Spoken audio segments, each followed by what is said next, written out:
부가가치세법 규정 중에 원료의 무한 반출을 보신 적이 있을 거예요. 이게 별거 아닌 것 같지만 가끔 헷갈려요. 원료의 무한 반출.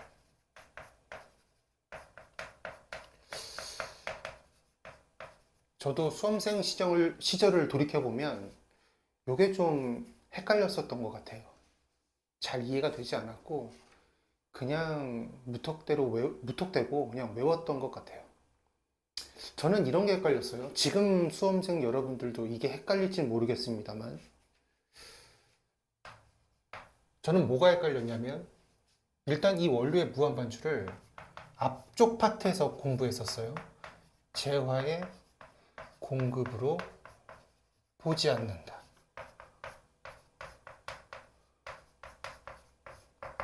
여러분들도 부가가치세법 공부하시다 보면 1장 총칙부터 해서 재화 그리고 용역 이런 거 쭉 공부하고 쭉 진도를 나가시죠.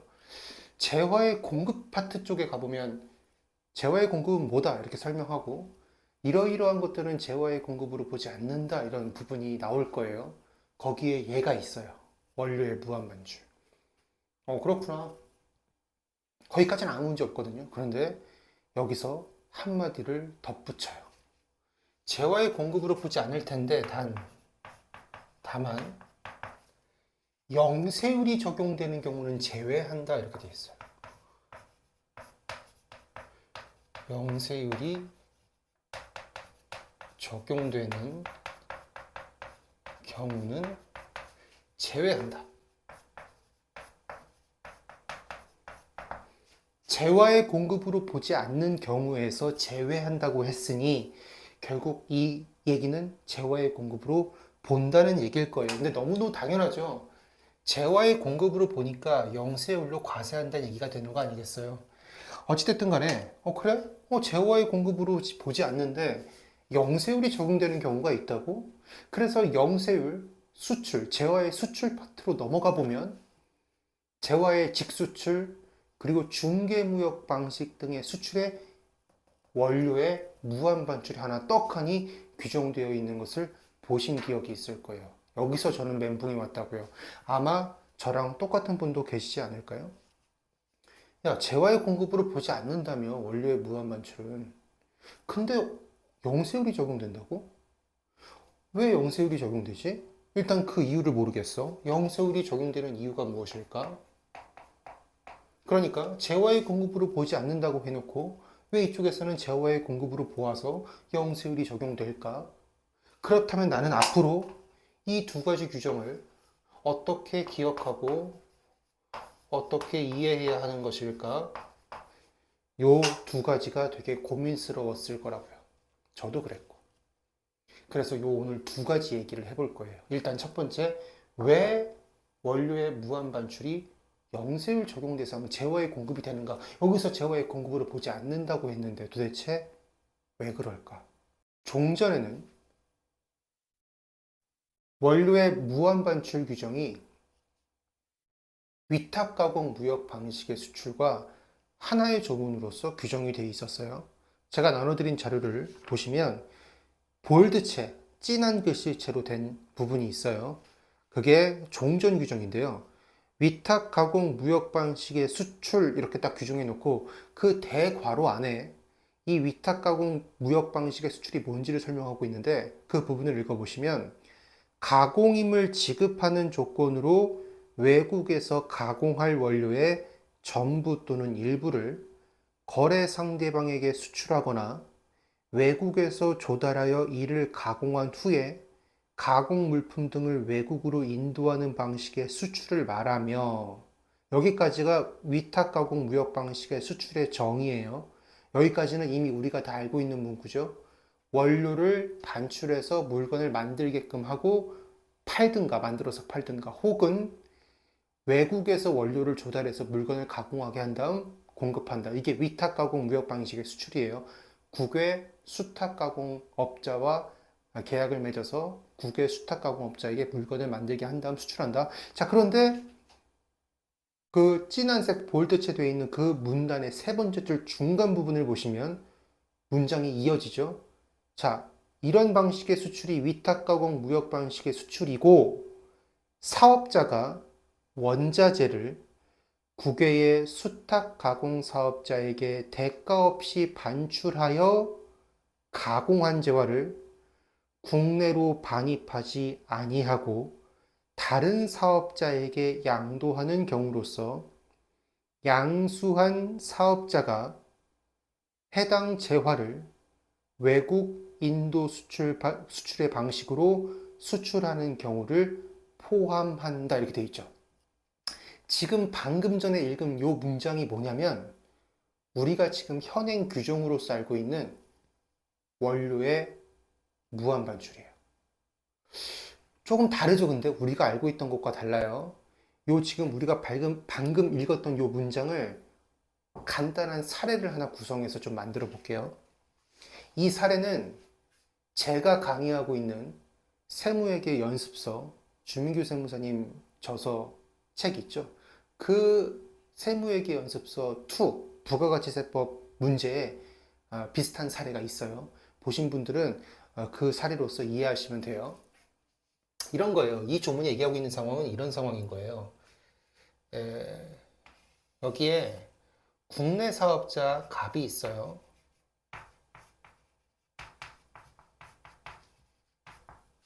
이 국내 사업자 갑은 국외 사업자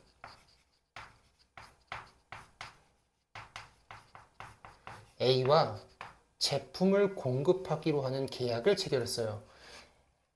갑이 A에게 제품을 공급하는 계약이에요. 갑이 A에게 공급하는 거니까 화살표를 이쪽만 해볼게요. 제품 공급 계약.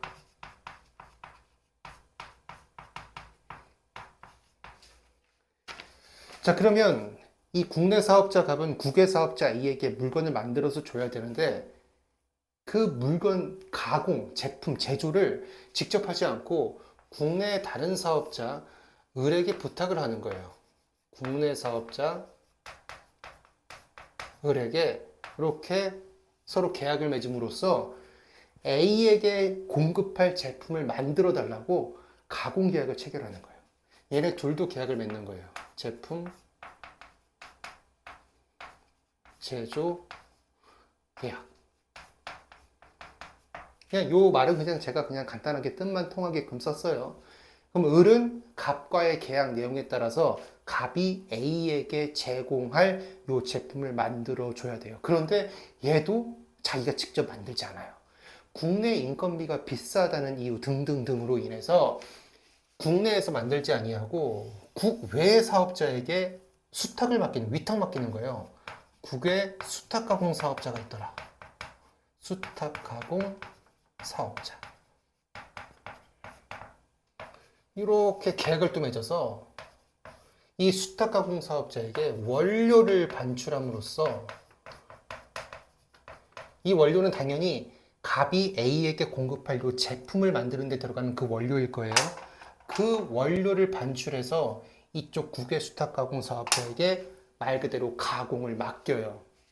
그리고 나서 이 국외 수탁 가공 사업자가 가공이 끝나면 국내 사업자 을에게 갖다 줘야 되는데 그렇게 하지 않고 국내 사업자 을이 국외 수탁 가공 사업자에게 이렇게 얘기하는 거예요. 다 만들었니? 근데 그거 있잖아. 내가 갑한테 줄 제품이야. 그러니까 요렇게 갖다 줘. 이렇게 얘기하는 거예요. 자, 그런데 실제로 이 만든 제품이 요렇게 국내로 반입이 되지 않고요. 이 값도 이렇게 얘기하는 거죠. 그거 어차피 국외 사업자 A에게 내가 공급하기로 한 거니까 나한테 주지 말고 요렇게 갖다 줘 라고 얘기하는 거예요. 그래서 실제로는 공급이 요 파란색 선이 있죠? 요렇게 이루어지는 상황인 거예요. 자, 이런 상황이에요. 지금 우리가 조금 전에 읽었던 그 종절의 조문이 다시 한번 읽어볼까요? 읽으면서 얘랑 매칭 시켜볼게요. 그 진한색 글씨 문단의 세 번째 줄 중간 부분이에요. 사업자가, 여기서 말하는 사업자는 여기 을을 얘기하는 거예요. 사업자가 원자재를 국외의 수탁 가공 사업자에게 대가 없이 반출하여 가공한 재화를 국내로 반입하지 아니하고, 얘가 만든 재화를 국내로 반입하지 아니하고 다른 사업자, 갑을 얘기하는 거예요. 다른 사업자에게 양도하는 경우로서, 그렇죠? 을은 갑과의 계약에 따라 국외 수탁 가공 사업자가 만든 그 제품을 갑에게 갖다 줘야 되거든요. 그런데 국내로 반입하지 않고 요 사람에게 준대요. 그리고 이 양수한 사업자는 이 재화를 외국 인도 방식으로 수출한대요. 외국 인도 방식의 수출이 뭐예요? 수출 대금은 국내에서 수령하되 통관 절차를 거치지 않고 수출하는 거죠.